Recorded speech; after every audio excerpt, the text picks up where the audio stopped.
자, 하나님은 사랑이시라. 우리 서로 사랑하자. 예, 안녕하세요. 예, 반갑습니다. 예, 감사합니다.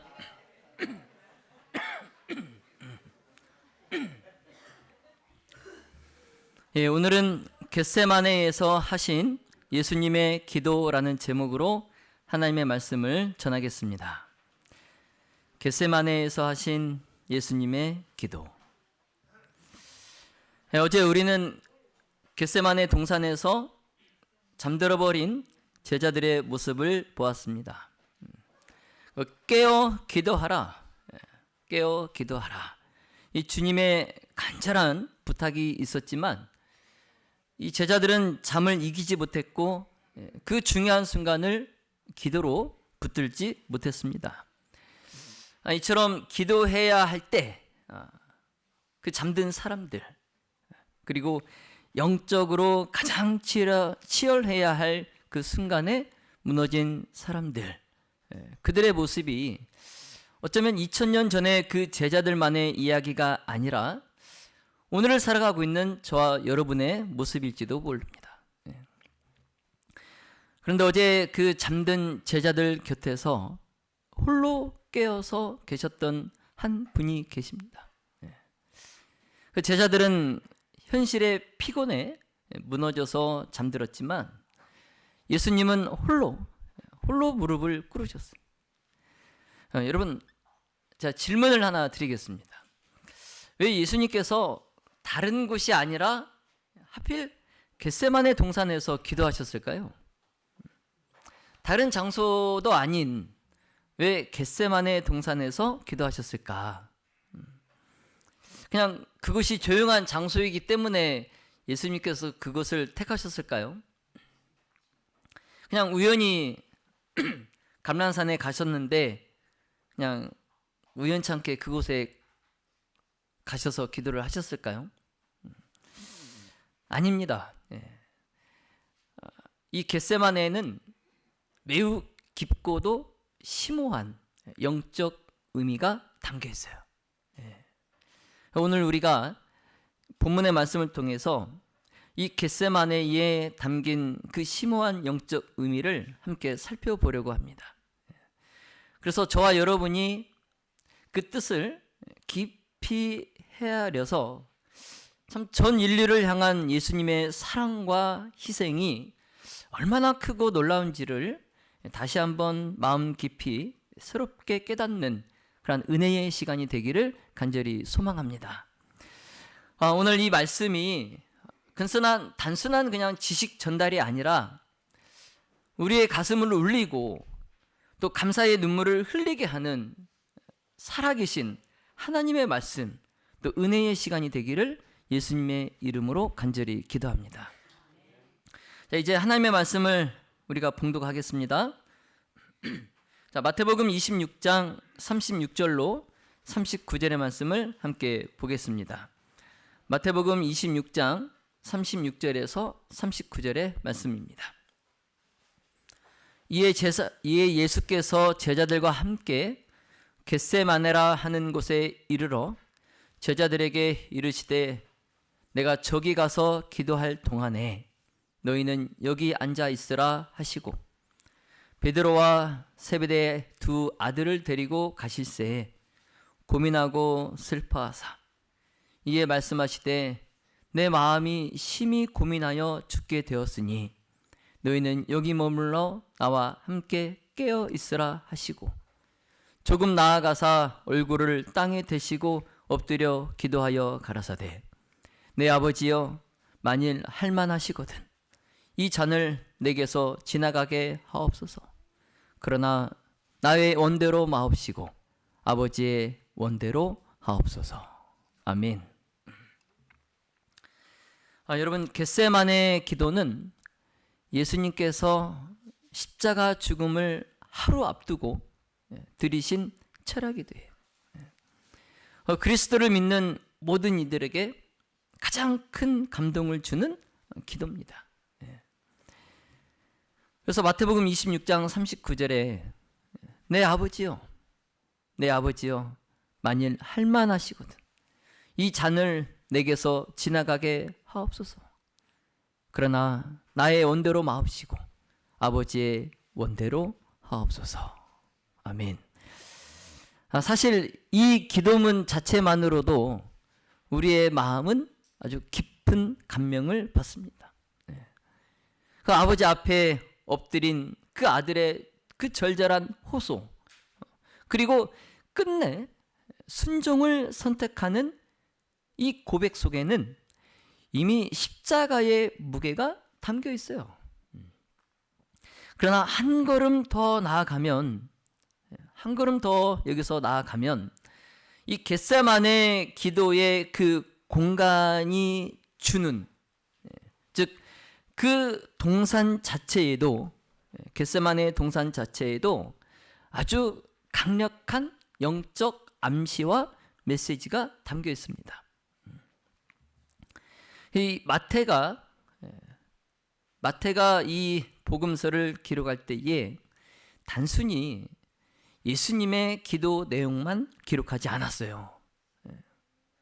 예수님께서 지금 어디에서 기도하셨는지, 또 그곳에서 어떻게 기도하셨는지를 아주 매우 구체적으로 묘사하고 있어요. 왜 마태가 그렇게 기록을 했을까요?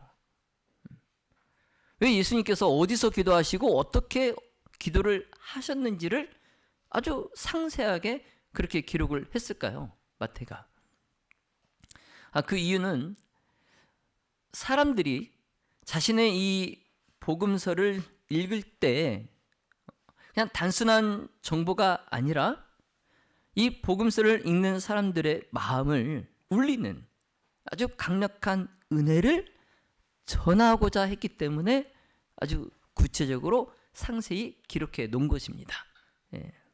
그래서 마태가 의도한 이 복음서를 읽는 사람들이 받게 될 강력한 그 은혜를 우리가 받아야 돼요. 받아야 됩니다. 다시 말씀드려서 이 마태가 겟세마네라는 그 장소와 그 장면을 통해서 십자가를 앞둔 예수님의 그 마음과 그 사랑의 깊이를 더 선명하게 보여주고자 했던 거예요. 그래서 당시에 이 말씀을 들었던 유대인들, 이 말씀을 읽었던 유대인들은 이 장면 속에 담긴 그 의미를 비교적 쉽게 알아차렸을 것입니다. 왜냐하면 그 유대인들은 그 당시에 이스라엘의 지리적 배경을 잘 알고 있었고, 또 유대인의 신앙적 그리고 역사적 그 맥락 속에서 이 말씀을 듣고 읽었기 때문에 이 말씀 속에 담긴 의미를 잘 알았을 거예요. 그러나 우리는 그 시대에 살던 사람들이 아니고 유대인이 아닙니다. 그래서 공간적 배경과 그 시대적 상황, 문화적 상황을 우리가 잘 모르기 때문에 마태가 의도했던 그 깊은 의미를 우리가 깨달을 수 없을 수 있어요. 그래서 마태가 전하려고 했던 그 강력한 은혜가 우리 마음속에서 이 복음서를 읽을 때 막 폭발하듯이 일어나지 않는 거예요. 모르니까. 그 상황, 그 공간의 배경 모르니까. 자, 그래서 오늘 이 시간에 성령께서 우리의 눈을 열어주시고 우리의 지혜를 더 밝혀주셔서 이 말씀의 의미를 깊이 깨닫고 이해하게 하시기를 기도합니다. 그래서 하나님의 그 은혜가 우리의 심령 가운데에 이 시간에 정말 다이나마이트처럼 강력하게 역사하기를 예수님의 이름으로 기도합니다. 여러분, 올리브 기름은 성서 시대부터 오늘날까지 이스라엘을 대표하는 중요한 산물이에요. 그래서 이스라엘은 양질의 올리브 기름을 생산하여서 주변 나라들에 수출했어요. 고대부터. 그래서 고대 이스라엘의 경제를 지탱하는 중요한 기반이 되었습니다. 그래서 솔로몬 왕 때에도 이 솔로몬이 성전을 짓고 그의 왕궁을 건축하기 위해서 많은 자재가 필요했는데 지금의 이 레바논 지역인 두로, 그 두로의 히람 왕에게서 목재를 수입했는데 그 목재의 대가로 지불했던 것이 바로 올리브 기름이에요. 그래서 올리브 기름과 밀을 그 목재의 가격으로 지불했어요. 그래서 당시에 올리브 기름은 단순한 가정의 식재료가 아니라 나라 간의 그 무역에 사용될 만큼 아주 귀하고 가치 있는 자원이었어요. 이렇듯 이제 고대부터 올리브는 식용으로 사용하는 것보다 그 기름으로 짜는 것이 부가가치가 훨씬 높았기 때문에 이 성경에도 통에 가득 담긴 그 기름은 하나님의 넘치는 축복과 기쁨을 상징했습니다. 그래서 이스라엘에서는 보통 9월과 10월에 올리브 열매를 수확해서 피클을 만들어서 저장합니다. 그래서 식용으로 사용을 해요. 그리고 이제 11월 초에는 올리브 열매를 따서 그것을 기름을 짭니다. 11월.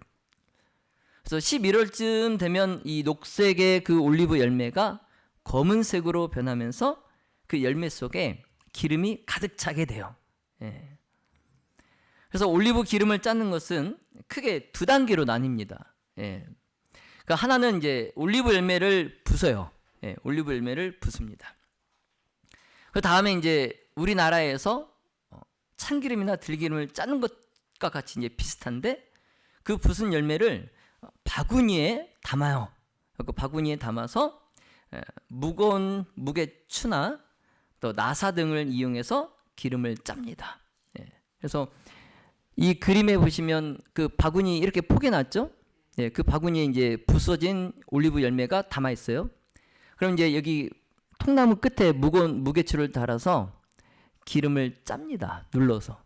그리고 또 다른 하나는 이제 저기 옆에 나사형으로 해서 그걸 돌려가지고 기름을 눌러서 이제 짜게 되죠. 열매를 눌러서.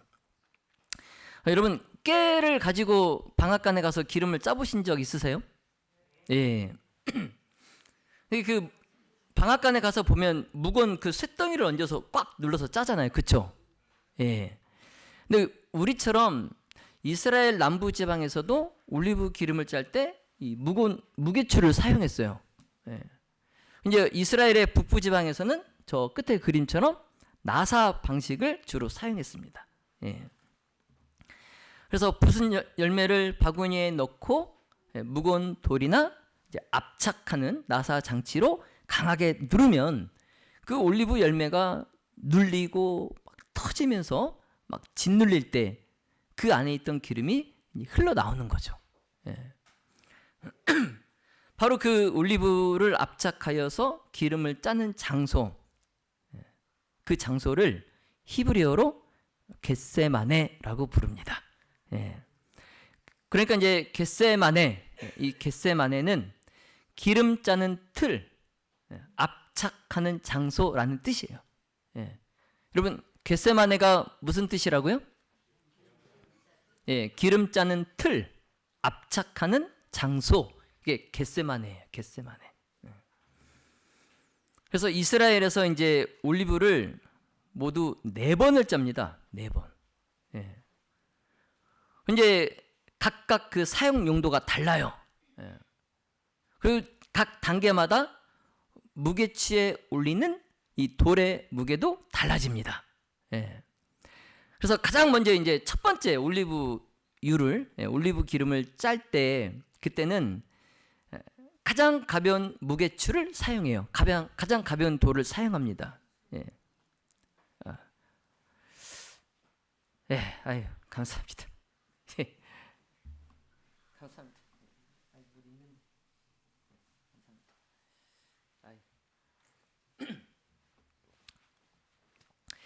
가장 가벼운 이제 돌을 사용해서 첫 번째 기름을 짜요.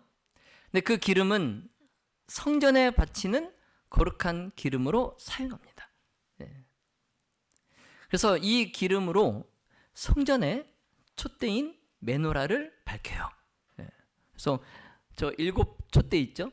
예, 메노라라고 합니다. 예, 저 촛대에 불을 밝힐 때 사용한 기름이 첫 번째 짠 올리브예요. 그리고 이제 왕이나 대제사장에게 기름 부을 때도 처음으로 짠 올리브유를 사용합니다. 그래서 예수님의 또 다른 이름인 그리스도, 이 그리스도도 히브리어로 메시아라고 합니다. 그러니까 그리스도와 메시아가 같은 뜻이에요. 그리스도는 헬라어, 메시아는 히브리어. 죄송합니다. 예, 이 히브리어가 메시아고, 헬라어가 그리스도. 근데 이 왕과 대제사장을 기름 부을 때 사용하는 동사가 기름 붓다입니다. 기름 붓다. 이 기름 붓다라는 뜻이 마샤흐예요. 마샤흐. 그래서 메시아라는 단어가 나온 거예요. 메시아. 그래서 예수님은 하나님께서 친히 기름 부으신 왕이고 대제사장이기 때문에 우리의 메시아가 되시는 겁니다. 메시아. 그다음 이제 첫 번째 기름을 그렇게 짜고 난 다음에 이제 무게추를 하나 더 올려서 이제 두 번째 기름을 짜요. 근데 이제 이 두 번째 기름은 가정에서 식용유로 사용했어요. 식용유. 그리고 그 남은 찌꺼기에 다음 단계 무게추를 또 올려요. 돌을 하나 더 올려서 이제 세 번째 이제 기름을 짭니다. 그 기름은 이제 용도가 다양하게 사용됐는데 이제 가정에서 이제 등잔불을 밝힐 때 쓰는 기름으로도 사용했고, 또 여성들이 화장할 때 쓰는 화장품, 또 이제 사람이 다치면 그 상처 부위에 발라주는 약품으로도 사용했어요. 그리고 금식 기도를 드릴 때 머리에 바른 기름으로도 세 번째 짠 올리브유를 사용했어요. 이제 세 번을 짰기 때문에 이제 더 나올 것 같지는 않아요. 더 나올 것 같지는 않은데 한 번 더 무게추를 올려서 네 번째 또 짜요, 기름을. 그래서 이 네 번째 마지막으로 이제 그 짠 기름이 이제 잿물을 부어 가지고 비누로 만들어서 사용했어요. 그러니까 이제 짜도 더 이상 나오지 않을 만큼 마지막으로 짠 이 기름은 이제 비누로 만들 때 사용합니다. 그래서 이 기름을 짜는 올리브 틀은 부자들만 개인적으로 갖고 있었어요. 가정마다 이 올리브 기름 틀이 있지 않았어요. 그래서 마을 사람들이 그 부잣집에 가서 이 올리브 열매를 가지고 가서 기름을 짜는데 그 기름 틀을 사용한 값으로 올리브 기름을 짠 1%의 기름을 줘요. 주인에게. 잘 사용했다고 하면서 기름을 짜가지고 1%를 사용료로 주고, 그리고 이제 그 기름을 짠 깻묵이라고 하죠. 깻묵 맞나요? 그 깻묵, 그 올리브 찌꺼기, 그거를 이제 주인에게 주고 와요. 그러면 그 주인은 그 찌꺼기를 땔감으로 사용합니다. 땔감. 그러니까 이 올리브 열매는 그 남은 찌꺼기조차도 가치가 있는 거예요. 그래서 이처럼 올리브 기름은 단순한 식재료가 아니라 고대 이스라엘의 삶과 경제를 지탱하던 아주 중요한 산물이었어요. 그래서 예수님께서 십자가 죽음을 하루 앞두고 이 땅에서의 마지막 밤을 겟세마네 동산에서 철야 기도를 하면서 보내셨는데, 이 세상에는 예수님의 그 겟세마네 기도를 묘사한 성화들이 참 많습니다. 여러분 다 한 번쯤 보셨던 성화들이죠? 이게 이제 예수님께서 마지막 겟세마네 동산에서 하셨던 그 기도의 모습을 상상해서 화가들이 그려놓은 성화인데, 이 그림들은 다 잘못된 그림들이에요. 성경 말씀의 정확한 의미를 파악해서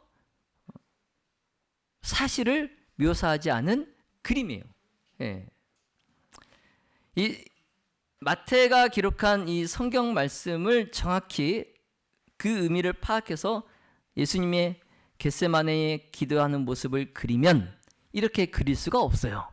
이렇게 그릴 수가 없어요. 그날 밤 예수님께서 겟세마네에서 드렸던 그 기도하시는 모습은 오늘 우리가 살펴본 것처럼 올리브 기름을 짜는 이미지가 나와야 돼요. 올리브 기름을 짜는 이미지. 왜요? 겟세마네가 무슨 뜻이에요? 예, 기름 짜는 틀 그랬잖아요. 그렇죠? 예. 그러니까 이 겟세마네에서 예수님께서 기도하실 때에 이 기름 짜는 틀이 나와야 돼요. 예. 예수님께서 이 올리브 기름을 짜는 그 틀이 있는 겟세마네 동산에서 마치 올리브 기름을 쥐어 짜는 것처럼 예수님의 그 심령을 쥐어 짜며 하나님께 기도를 드렸기 때문에 정말 성경대로 그림을 그리면 이런 그림이 나와야 됩니다. 예. 근데 다 미화해서 이렇게 그리죠. 그 참 무거운 그 무게추가 위에서 눌러댈 때 그 바구니의 옆에서 기름이 흘러나오듯이 예수님의 얼굴은 완전히 땅에 떨어졌어요. 그래서 납작하게 땅에 눌린 그 예수님의 얼굴에서 그 바구니 옆으로 기름이 흘러내리듯이 예수님의 그 얼굴에 땀방울이 마치 핏방울처럼 흘러내립니다. 네. 여러분 한번 상상을 해보세요. 그 올리브 기름을 짜는 그 틀에서 올리브 열매가 무거운 무게추에 짓눌려서 그 바구니 옆에 기름이 새어나오듯이 땅에 엎드린 예수님의 그 얼굴에서 고뇌에 찬 그 얼굴에 땀이 핏방울처럼 흘러나오는 그 모습을 여러분 한번 상상해 보세요. 여러분 무거운 그 무게추를 매 단계마다 하나씩 그리고 또 하나 그리고 또 하나 이렇게 4번 올리브 기름을 짜듯이 예수님은 최후의 마지막 그 한 방울도 남지 않은 그 찌꺼기가 될 때까지 기도하셨어요.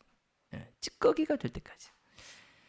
그것도 올리브 기름을 짜는 그 틀이 있는 그래서 겟세마네라 불리는 그 동산에서 말이죠.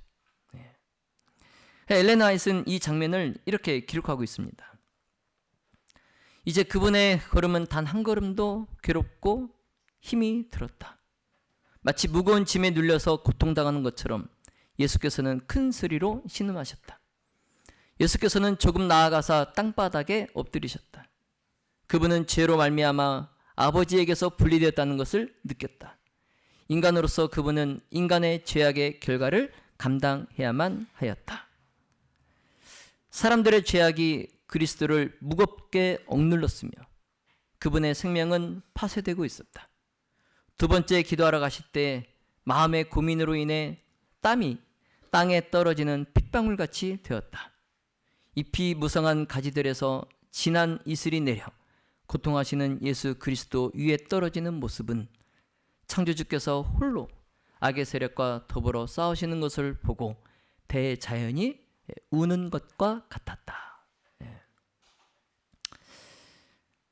여러분 예수님이니까 우리를 위해서 당연히 십자가를 지셔야 한다라고 여러분 생각하시나요?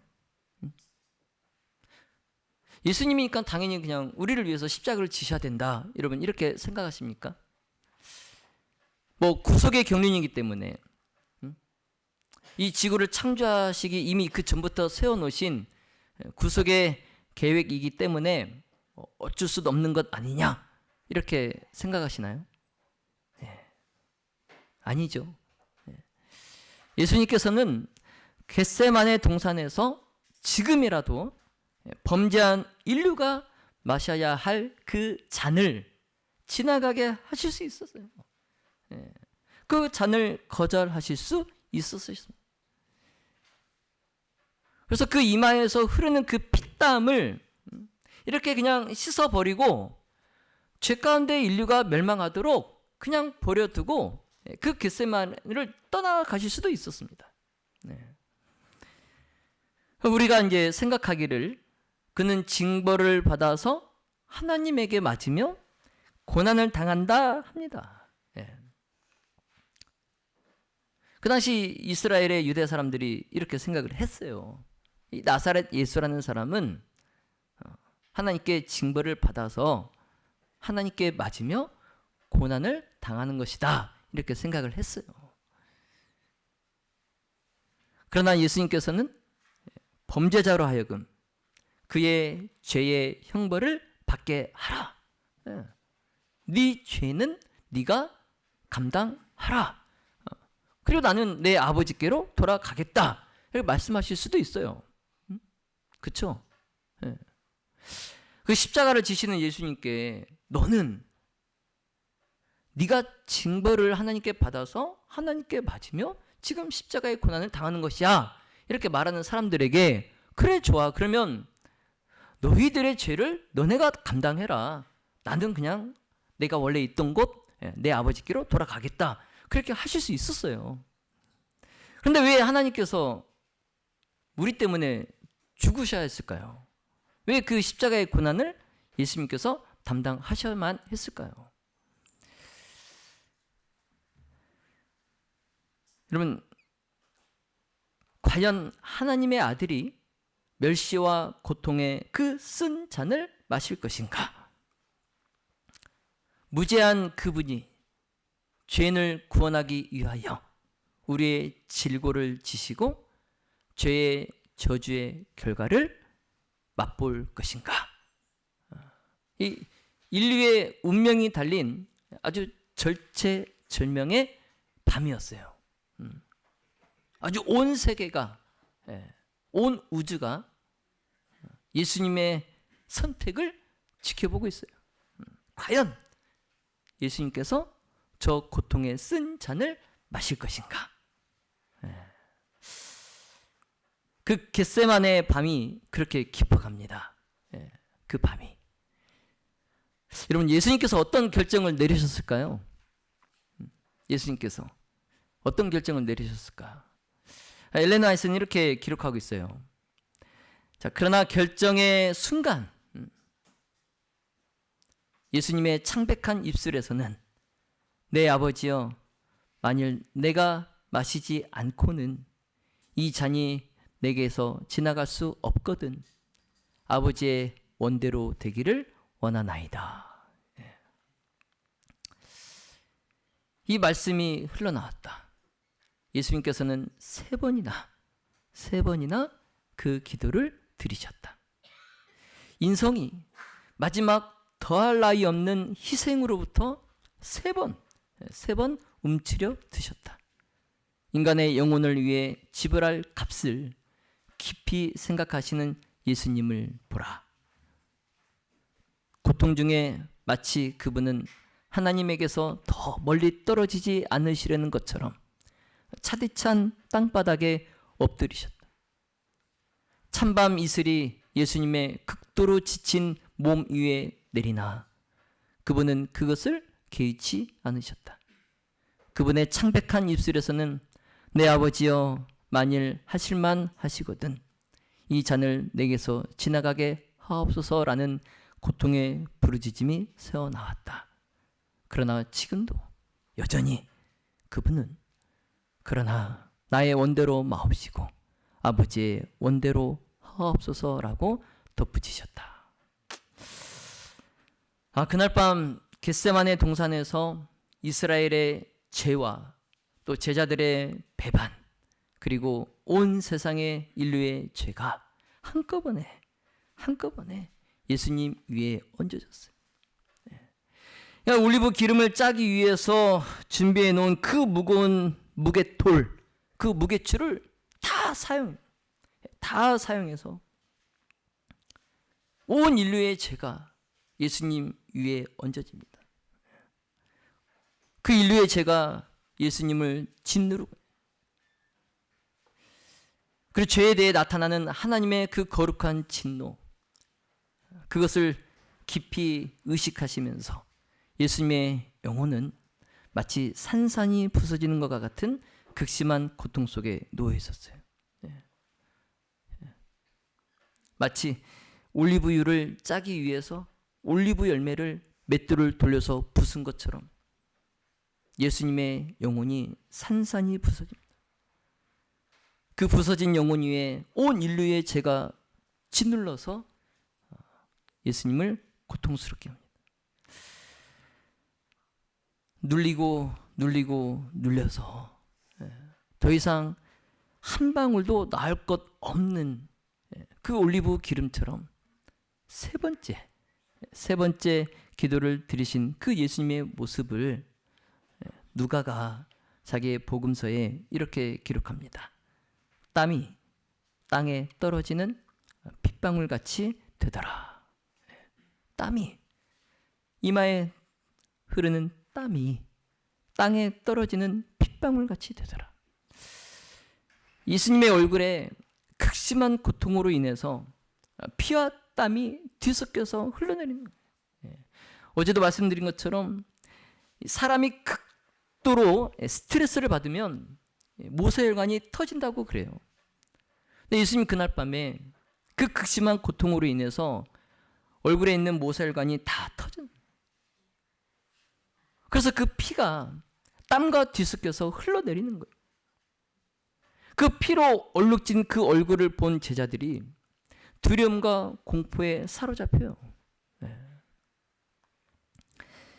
더 이상 나올 기름이 없는, 짜고 또 짜서 더 이상 나올 것이 없는 그런 완전한 그 찌꺼기 상태가 되었을 때, 그때 배반자 유다가 그 대제사장과 그 하속들을 데리고 예수님 앞에 나타나요.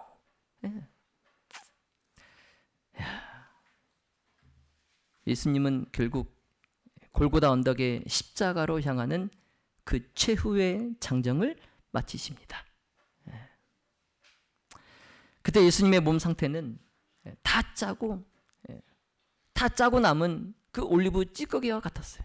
그래서 올리브 그 찌꺼기를 땔감으로 사용했듯이 예수님은 자신의 그 몸, 더 이상 다 짜서 나을 것도 없는 그 찌꺼기와 같이 되신 그 몸을 십자가 위에서 온전히 불태우십니다. 그 십자가 죽음으로 우리가 구원을 받았으니, 여러분 어찌 이 은혜를 값비싼 은혜라 부르지 않겠습니까? 그 값비싼 은혜 우린 너무 쉽게 생각해요. 너무 쉽게 생각합니다. 너무 이 은혜를 함부로 여겨요. 정말 내 목숨을 주고도 얻을 수 없는 이 귀한 은혜를 우리는 너무도 가볍게 여기고 있어요. 이제 말씀을 정리하겠습니다. 자, 여러분, 예수님께서 십자가를 앞두시고 기도하신 장소가 우연히 그냥 선택된 곳이 아니라는 것을 여러분 잘 기억하시기 바랍니다. 이 올리브가 눌려서 기름이 나오듯이 인류의 죄의 무게에 눌리시는 그 자리, 그 고통 속에서 구원의 은혜가 흘러나오는 자리, 바로 그것이 예수님께서 기도하신 겟세마네 동산이에요. 여러분, 이 사실을 마음에 두고 오늘 우리가 살펴본 본문을 다시 한번 여러분 떠올려 보세요. 그 기름을 짜는 틀, 그 겟세마네에서 예수님께서 기도하고 계십니다. 그 밤에 예수님은 단순히 슬퍼하신 것이 아니라 내 마음이 심히 고민하여 죽게 되었으니 라고 말씀해요. 그 누가가 땀이 땅에 떨어지는 핏방울같이 되더라, 예수님의 상태를 기록하고 있어요. 여러분 한번 상상해 보십시오. 도대체 무엇이 하나님의 아들을 그렇게까지 짓눌렀을까요? 무엇이? 여러분 십자가의 고통이 예수님을 그렇게 짓눌렀을까요? 그것보다 훨씬 더 무거운 것이 예수님 위에 얹어졌어요. 그것은 바로 저와 여러분의 죄예요. 인류의 죄입니다. 우리가 지은 죄가 예수님을 그토록 무겁게 짓눌렀어요. 그 죄의 무게가 마치 올리브를 누르는 그 돌 무게추처럼 예수님의 영혼을 짓누르고 있었던 거예요. 그래서 겟세마네 기도는 내 자신을 100% 하나님께 드리고자 할 때 드리는 기도인 거예요. 예. 우리는 말로 하나님의 뜻을 구한다 하죠. 예. 하나님의 뜻을 구합니다. 그러나 실제는 어떻습니까? 하나님을 통해서 나의 뜻과 소원을 이루고자 할 때가 많지 않습니까? 예. 말로는 내가 하나님의 뜻을 구한다 하지만 그 하나님을 통해서 나의 뜻을, 나의 소원을 이루려고 해요. 우리는 하나님의 뜻을 90% 구합니다. 그리고 나의 뜻은 10%밖에 구하지 않는다 말합니다. 내가 하나님의 뜻은 90을 구하고 내 뜻은 10%밖에 구하지 않아, 이렇게 말해요. 그러나 실상은 그 반대죠. 나의 뜻이 90%이고 하나님의 뜻은 단 10%일 때가 많습니다. 그래서 겟세마네의 기도는 90%도 아니고 10%도 아니고 100%를 하나님께 드리고자 할 때 드리는 기도예요.